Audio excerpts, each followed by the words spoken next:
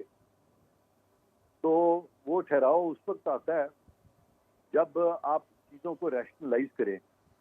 اور یہاں پہ یہ جو قانون آیا ہے یہ صرف اس مقصد کے لیے آیا تھا کہ لٹیگنٹس کو کوئی ریلیف ملے، تو یہ پبلک انٹرسٹ میں تھا. لیکن جو ٹیکنیکل آبجیکشنز آج ریز کیے گئے ایک خاص مخصوص دھڑے کی طرف سے جن کا کہ تعلق سابق چیف جسٹس سے بھی تھا، تو تمام جو آبجیکشنز تھے ان کی طرف سے اس قانون کے خلاف ایک کوشش ہو رہی تھی کہ کسی طرح سے اس کو انکروچمنٹ سمجھی جائے ان دی انسٹیٹیوشن آف جوڈیشری. حالانکہ اس میں سیدھی سی بات ہے کہ کہاں ایک فرد واحد جو ہے وہ یہ سارے سپریم کورٹ کے فیصلے کر رہا تھا، کہاں انہوں نے اس کو وائڈر کر دیا اور اس میں 3 ججز کو شامل کر دیا، اور اگر وہ 3 چاہیں تو باقی سے بھی مشاورت کر سکتے ہیں. تو دیکھا جائے تو ایک تو یہ جو کوئی بھی ایک بھی ایسی چیز نہیں تھی ٹھوس طریقے سے پوائنٹ آؤٹ کیا ہو کہ بھی اس قانون میں کوئی چیز انکانسٹیٹیوشنل ہے. ہاں فار فیش ریزننگ کی گئی، بہت زیادہ ایکیڈیمک ایکسرسائز کی گئی، جو کہ میں سمجھتا ہوں کہ اس کی ضرورت ہی نہیں تھی ساری ایکیڈیمک کی. اس سے یہی پتہ چلتا ہے کہ کچھ جج صاحبان جو ہیں وہ اپنی سوچ میں اس قدر کھو جاتے ہیں، گم ہو جاتے ہیں اپنی فلسفی میں کہ وہ جو آبویس چیزیں ہوتی ہیں ان کو نظر انداز کر دیتے ہیں. اس وقت ضرورت جو ہے وہ یہ ہے کہ فیصلے جلدی ہوں. وسیم سجاد صاحب بالکل ٹھیک کہتے ہیں کہ اتنی بھی جلدی نہ کریں کہ آپ کہیں کہ جی جسٹس رش جسٹس کرش. تو وہ بات اس حد تک ٹھیک ہے، لیکن ایٹ دا سیم ٹائم اتنا سلو بھی نہیں ہونا چاہیے کہ وکیل جو ہے وہ کچھ بول ہی نہیں رہے ہیں، وہ من من من من من من من من کر رہے ہیں. سارا پاکستان جو ہے ان کی باتیں سن رہا ہے اور اسی طرح سے کورٹ میں ہو رہا ہے، اور انہوں نے اپنا کیس تیاری نہیں کیا ہوا. ہونا یہ چاہیے کہ اس طرح کے کیسز میں جب آپ تیاری کر کے آتے ہیں تو میں نے کئی دفعہ وسیم سجاد صاحب کو دیکھا ہے ایک ایک پوائنٹ اپنا وہ بیان کرتے ہیں صاف طریقے سے، اور پھر وہ ایک سرٹن اماؤنٹ میں سرٹن ٹائم میں کنکلوڈ کر دیتے ہیں. یہ نہیں ہوتا کنکلوڈ کر دیتے ہیں. یہ آج جو ہے عرفان قادر صاحب بڑی چیزیں ایکسپوز ہوئی ہیں. میرے پاس آخری 1.5 منٹ ہے، اس میں شاہ خاور صاحب یہ فرمائیے گا کہ آج آپ کو لگا کہ بہت کچھ ایکسپوز ہو گیا، عوام کو آگاہ کر گیا؟ دیکھیے یہ تو ایک اچھی بات ہے کہ عوام کو پتہ چلا کہ یہ پروسیڈنگز کیسے ہوتی ہیں، اور وہ خاصے میں سمجھتا ہوں کہ دلچسپی سے بھی دیکھا. لیکن میرے اس کے اوپر ایک بہت بڑا تحفظ ہے، وہ یہ ہے کہ اس میں جو 90% جو سماعت ہوئی ہے وہ انگریزی میں ہوئی ہے. ججز بھی انگریزی بول رہے تھے اور وکلاء بھی، اٹارنی جنرل بھی. تو وہ جو لوگوں کو دکھانے والا جو ایک کانسیپٹ تھا کہ وہ دیکھ سکے، تو میرا خیال ہے ان کی سمجھ میں تو کچھ بھی نہیں آیا، کیونکہ جو انگریزی بھی بولنا جانتے ہیں وہ لیگل انگلش کو زیادہ نہیں کمپریہینڈ کر پاتے. تو میں سمجھتا ہوں کہ اگر یہ سماعت پبلک کرنی ہی ہے تو اس میں بہتر ہے کہ جج صاحبان بھی اور وکلاء صاحبان بھی اردو میں اپنی معروضات پیش کریں، تاکہ کم از کم لوگوں کو پتہ تو چلے کہ ادھر کیا ڈسکشن ہو رہی ہے، ان کو علم ہو. تو میں سمجھتا ہوں کہ یہ ایک بہت بڑا فلا تھا. شاہ خاور صاحب ایک اور چیز آپ کو آج کی ساری صورتحال میں دکھائی دی کہ یہ ایک میچ تھا بٹوین ججز جس میں وکلاء حضرات تو ایسے لگ رہا تھا کہ تیار ہی نہیں ہے سوائے اٹارنی جنرل کے جنہوں نے چیزوں کو مناسب طریقے سے فیس کیا؟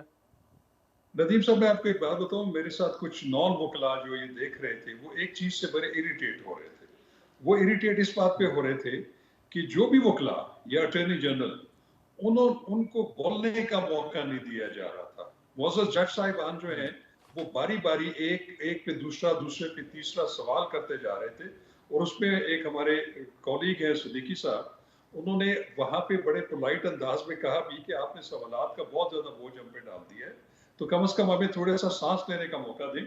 تو یہ میں سمجھتا ہوں کہ ایک تاثر عوام میں جو گیا ہے وہ یہ ہے کہ جو ایک کہتے ہیں نا کہ ججز کو کم بولنا چاہیے، ان کو زیادہ سننا چاہیے، تو عوام کو یہ ایک تاثر ضرور ملا ہے کہ شاید وکلاء کم بولتے ہیں اور جج صاحبان زیادہ بولتے ہیں، زیادہ سنتے ہیں. میرے پروگرام کا وقت ختم ہو رہا ہے. بہت شکریہ وسیم سجاد صاحب، بہت شکریہ عرفان قادر صاحب، بہت شکریہ شاہ خاور صاحب. ناظرین، آپ نے ہمارے پینل کے شرکاء کی گفتگو سنی. اب تک کے لیے اتنا ہی. اجازت دیجیے.